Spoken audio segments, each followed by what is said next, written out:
Hello Mataji, and you're watching Northeast Express on Onbill TV. The law and order situation in Manipur remained normal in the last 24 hours even as security forces continued intensive combing operations in vulnerable areas, leading to a major recovery of arms and ammunition and multiple arrests of active insurgent cadres. On September 28, security forces recovered a cache of weapons from Sangaitel Longa Koreng, crossing under Patsoi police station in Imphal West district. Meanwhile, 4 active insurgents were arrested in separate operations. They have been identified as Nengtotam Bidyasagar Singh, alias Nanao, alias Yaithoibai 35, a cadre of Prepak Red Army, who was arrested from Chanung Mayai Laikai, Imphal East. A mobile phone, sling bag and wallet with Aadhaar card and Rs70 were seized from him. Security forces also arrested one MD Alam Khan alias Achoba 24, an active member of KCP. PWG was arrested from Kampai Soy, Kongpa Mapam, Imphal East. Another person, Ngai Rang Pam Apollo Meite, alias Ipongo, 37, cadre of KCP Maoist, was arrested from Napit Pali, Mamang Laikai, Imphal East. Ango Macho Singh, alias Jen, alias Ibuhal, 34, a member of KCP City Meite, was also arrested from Paying Ting, Kono, Imphal West. A double-barrel rifle, a mobile phone with SIM card and an Aadhaar card were seized from him. In its ongoing traffic enforcement drive, Manipur Police removed tinted films from 4 vehicles on September 27. A total of 115 checkpoints were set up across the hills and valley districts, though no detentions were made. The police control room has appealed to the public not to believe in rumors or share unverified videos, audio clips and posts on social media, warning that circulating fake content will invite strict legal action. Citizens have also been urged to surrender looted arms, ammunition and explosive at the nearest police station or security post.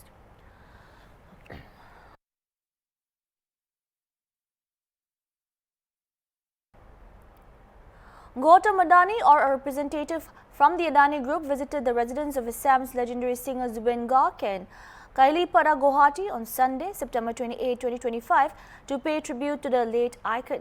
The state continues to mourn the untimely demise of Zubin Garg, who passed away on September 19, 2025. His mortal remains were brought to his Kailipara home on September 23, where thousands of fans as well and well-wishers have since gathered to offer their respects.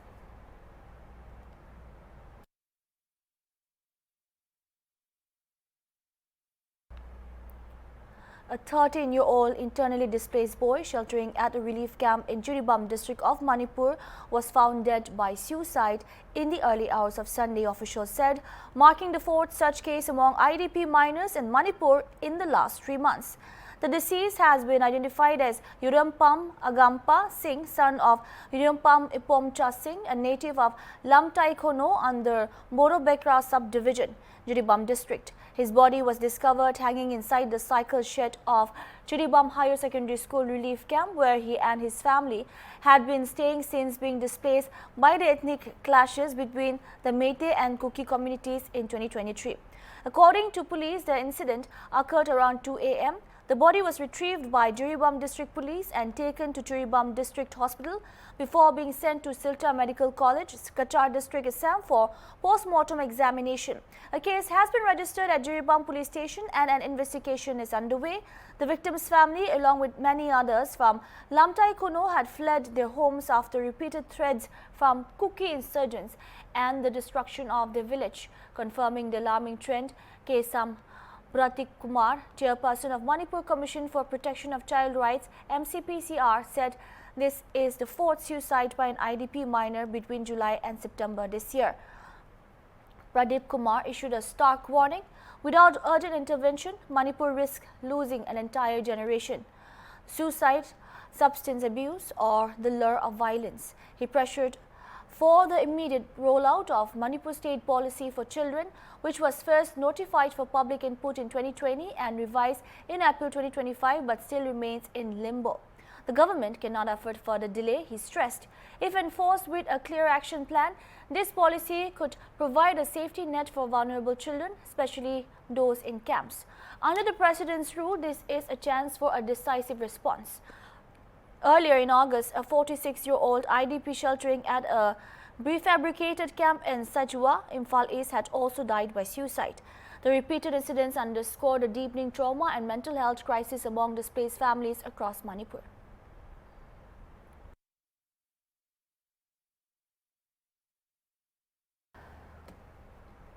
Union Home Minister Amit Shah on Sunday said India's battle against Naxalism cannot be won through armed operations alone, stressing the need to tackle the ideology behind the movement. Speaking at the valedictory session of Bharat Manthan 2025 titled Naxal Mukt Bharat, Ending Red Terror under Modi's leadership in New Delhi, Shah reiterated the government's goal of making India free of Naxalism by March 31, 2026. He said this country will be free of Naxalism by March 31, 2026. Many people believe that the Naxalite problem will end with the end of armed activities. But this is not the case until Indian society understands this theory, this idea of Naxalism, and the people in society who provided ideological support, legal support and financial support. The fight against Naxalism will not end, he said. ही एक statement दिया है कि 31 मार्च 2026 तक ये देश नक्सलवाद से मुक्त हो जाएगा। बहुत सारे लोग ऐसा मानते हैं कि नक्सलवाद की हथियारी गतिविधियां समाप्त होने के साथ ही नक्सलवाद की समस्या समाप्त हो जाएगी, मगर ऐसा है नहीं।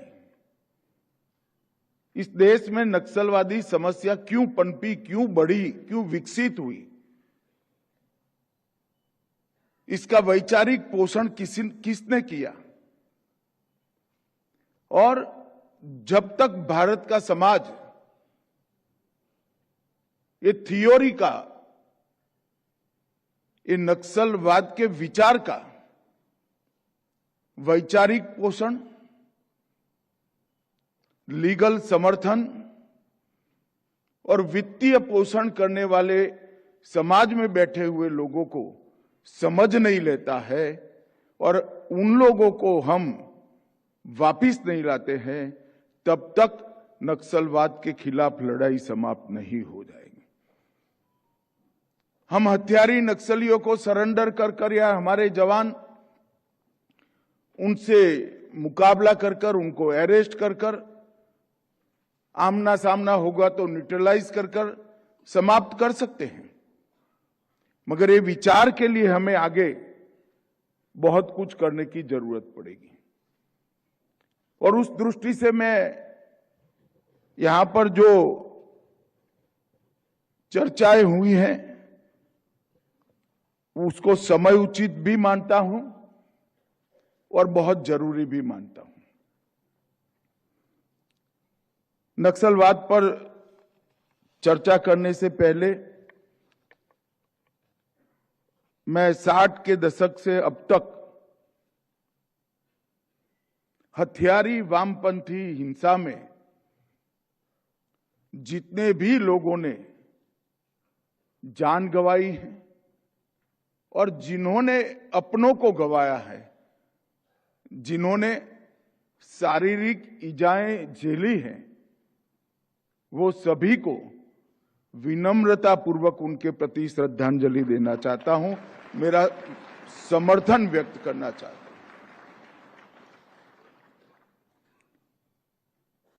भ्रांति फैलाने के लिए पत्र लिख कर दिया गया कि अब तक जो हुआ वो गलती हो गई है, अब सीज फायर कर दिया जाए और हम सरेंडर करना चाहते हैं।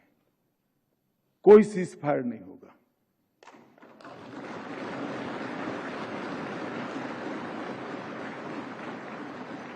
और मेरे वाक्य को मैं एक्सटेंड करना चाहता हूं, सरेंडर करना है तो सीज फायर करने की जरूरत ही नहीं है, हथियार डाल दो, पुलिस एक भी गोली नहीं चलाएगी, आपको रीएस्टैब्लिश करेगी। और जैसे ही पत्र आए सब लोग कूद पड़े। हमने ऑपरेशन ब्लैक फॉरेस्ट करा है। ये सारी वामपंथी पार्टियां अब तक ये वामपंथी हिंसा से कन्नी काटती थी सार्वजनिक रूप से, मगर जैसे ही ऑपरेशन ब्लैक फॉरेस्ट हुआ, उनकी सारी छद्म सिंपथी एक्सपोज हो गई। उन्होंने पत्र लिखा, प्रेस नोट दिया कि ऑपरेशन ब्लैक फॉरेस्ट तुरंत बंद कर दिया जाए। वामपंथी राजनीतिक रजिस्टर्ड दलों ने प्रेस नोट दिया, सीपीआई और सीपीआईएम ने दिया है। क्यों भाई, क्यों बचाना है उनको?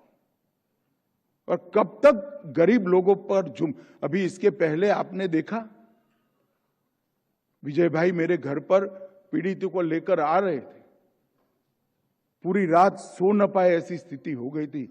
किसी बच्ची का पैर उड़ गया, किसी किसान का पैर उड़ गया, किसी का माँ बाप दोनों मर गया।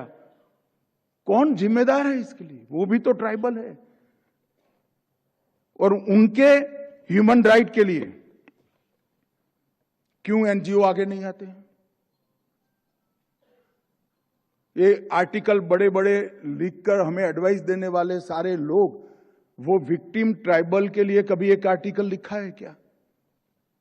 वो मानवीय नहीं है, वो भारत का नागरिक नहीं है, वो ट्राइबल नहीं है। इसकी चिंता क्यों नहीं होती है? आपकी सिंपैथी और संवेदना इतनी सिलेक्टिव क्यों है?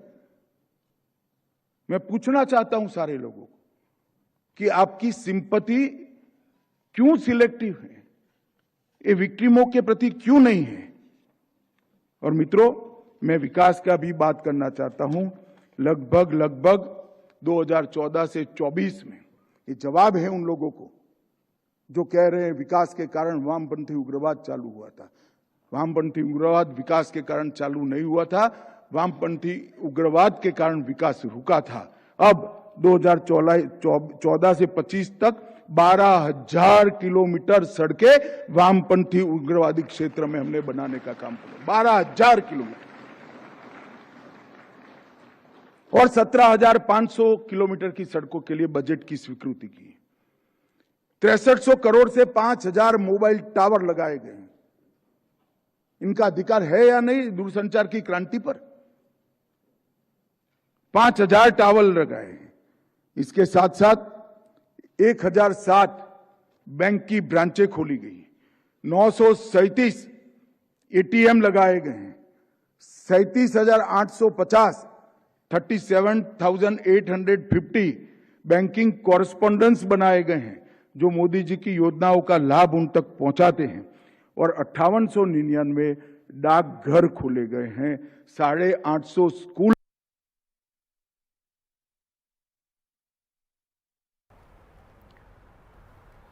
Typhoon Pailoi has left one person dead, 4 missing, and evacuation of over 28,000 people across central Vietnam.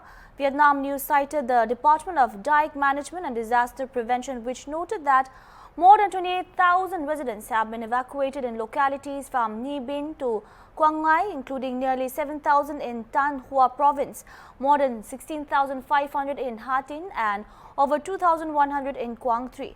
Initial damage reports confirm one death in Hue, where a woman was swept away by flood waters late Saturday night, and her body has been recovered on Sunday, and 4 people were missing, 3 in Quang Tri and 1 in Tanang. 86 houses have been damaged or had their roofs blown off. Da Nang Phu Pai, Tong Hoi and Toi Juan airports cancels 42 flights and delayed 51 others and are expected to resume operations from Monday. Heavy rains have been forecast from September 28 to 30 across the north central provinces and North Vietnam, with total of 200 to 350 mm and more than 500 mm in some areas. As per Vietnam News, with major rivers are rising, there have been rising risk of severe flooding and widespread disruption in the country. Authorities are urging residents to remain indoors, avoid unnecessary travel and strictly follow evacuations orders as the storm makes landfall.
Chennai police stated that they had received a phone call claiming a bomb had been planted at the ECR Nilankarai residence of Tamilaga Vettirikazham DVK chief and actor C. Joseph Vijay. Following the alert on Sunday, police personnel immediately rushed to the location and a bomb disposal squad was deployed to ensure safety. Sources further reported that experts were carrying out detailed checks both inside and around the premises to rule out any threat. Visuals from the site showed heavy security arrangements outside Vijay's residence, reflecting the seriousness of the alert.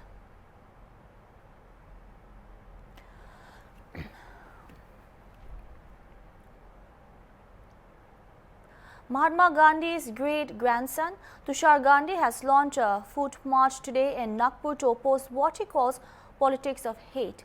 The Samvidhan Satyagraha But Yatra, which will begin from Diksha Bhumi in Nagpur and will continue all Sevgram Ashram in Wada on October 2nd. The birth anniversary of Mahatma Gandhi celebrated as Gandhi Jayanti in India.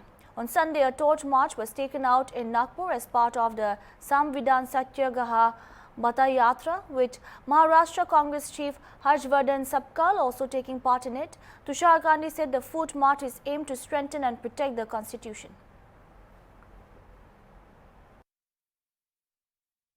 सत्याग्रह पदयात्रा है और नाम से इसका स्पष्ट है कि हम संविधान की रक्षा के लिए और संविधान को सशक्त बनाने के लिए इस यात्रा को कर रहे हैं और उसी के साथ साथ जो हमारे समाज में और राजनीति में नफरत का एक आलम बढ़ गया है और समाज में नफरत का विष जिस प्रकार से संघ और उसके जो घटक पक्ष है वो डाल रहे हैं उसके खिलाफ मोहब्बत का भी एक संदेश लेके हम निकले हैं क्योंकि अगर नफरत बढ़ेगी तो इस मुल्क को एक रखने में हमको मुश्किल हो जाएगी। संविधान को अभिप्रेत भारत का निर्माण, ये राष्ट्रीय स्वयंसेवक ने ये भूमिका अपनाना चाहिए। जो दोगलापन है, जो भेदाभेद पर, स्पृश्य अस्पृश्यता पर जो उनकी नींव रखी है उसको ललकारते हुए ये पदयात्रा आज यहाँ दीक्षा भूमि से फिर से आज का दिन सुबह शुरू हो रहा है और गांधी तक पहुंचते हुए हम सत्य, अहिंसा और भारत के संविधान का पैगाम ये भारतवासियों को लेके यहाँ से आज निकले हैं।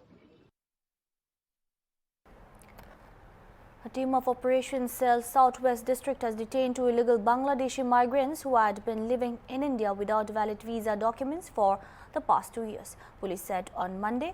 According to officials, the deportation process has been initiated with the help of the Foreigners Regional Registration Office FRRO Delhi after completing all codal formalities. Police identified the detainees as MD Abdulaziz Mian, 46, a resident of Sakipur Tangail district in Bangladesh, and MD Rafiqul Islam, 29, a resident of Kaliganj Kazipur district in Bangladesh.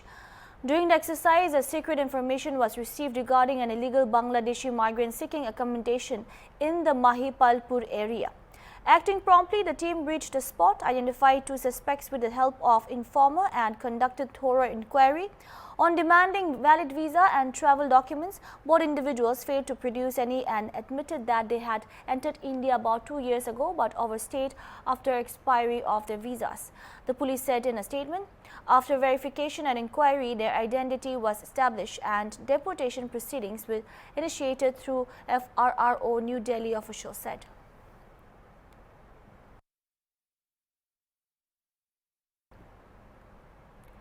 Police have detained and sent to jail 15 people in connection with the recent violence in Bareilly, Uttar Pradesh, and the rest of the rioters are being identified. Superintendent of Police SP City Bareilly, Manoj Parekh, said that the detainees are being sent to jail after evidence was recovered linking them to the clashes. He said pieces of bricks and stone, empty cartridges and a pistol were recovered from them.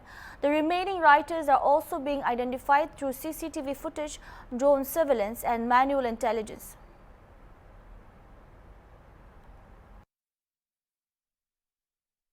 आज कुल मिला के 15 उपद्रवियों को आज हिरासत में लेकर जेल भेजा जा रहा है और इनके पास से ईंट पत्थर के टुकड़े, खोखा कारतूस और एक तमंचा ये बरामद हुए हैं और भी बाकी जितने उपद्रवी हैं उनको भी चिन्हित किया जा रहा है सीसीटीवी फुटेजेस के द्वारा, और जो ड्रोन कैमराज हमने उस दिन एक्टिव किए थे उनके फुटेजेस के द्वारा और मैनुअल इंटेलिजेंस के द्वारा लोगों को चिन्हित किया जा रहा है जो इसमें शामिल थे, और उन सभी को चिन्हित करके इनको गिरफ्तार करके जेल भेजा जाएगा। सर, किस तरीके की इनकी क्राइम की नेचर है? पहले भी कोई हिस्ट्री मिली है इस तरीके की इनकी क्राइम की? अभी प्राइमा फेसी कुछ पता लगा है? इनमें से काफी ऐसे व्यक्ति हैं जो बाहर के रहने वाले हैं, जनपद बरेली के बाहर के हैं, और इनके क्रिमिनल हिस्ट्री भी है, और ये काफी सारे लोग हैं। आपको इनकी जो क्रिमिनल हिस्ट्री है वो शेयर कर दी जाएगी। सर, क्या लग रहा है इनको बुलाया गया था कॉन्स्पिरेसी के तहत यहाँ पे ये सब करने के लिए? ये जैसे कि पहले एसएसपी सर के द्वारा बताया जा चुका है, इसके अंदर ये इनके जितने चैट्स हैं, इनके जितने कम्युनिकेशन के मीडियम हैं, इन सभी की इन्वेस्टिगेशन की जा रही है, और ये देखा जा रहा है कि किस प्रकार से व्हाट्सएप ग्रुप्स के माध्यम से इनको बुलाया गया था। ये सभी जैसे जैसे सामने आएगा और आवश्यकता अनुसार ये सभी चीजें शेयर की जाएंगी। सर, और भी कुछ लोग हैं जिनकी अभी तलाश की जा रही है इसमें? ये मैंने बताया है, जितने भी उपद्रवी इसमें थे उन सभी को चिन्हित करके वेरीफाई करके इन सभी को जेल भेजा जाएगा और इनके विरुद्ध कठोरतम विधिक कार्रवाई की जाएगी। Meanwhile, Uttar Pradesh Minister Yogi Adityanath on Sunday strongly criticized the miscreants involved in the recent violence in Bareilly and warned them of police action. Addressing a public meeting in Balrampur, CM Yogi cited the Lathi charge in Bareilly and said that the miscreants would be dealt with in a similar manner. Reacting to the row, Idgah Imam and AIMPLP member Maulana Khalid Rashid Farangi Mahaili said there are certain etiquettes of expressing love with Prophet Muhammad, but taking banners and doing protests and demonstrations on roads is against this etiquette. AIMPLP President Maulana Khalid Saifullah Ramani said it is every person's right to express their love for someone. Hindu brothers chant Jai Shri Ram and Jai Bhavani, and Muslims have never objected to this. So they should not object if the others express love for Muhammad, as it neither violates the customs of the country nor violates other religions. Therefore, the government's action is utterly unjust and against the requirements of the Constitution.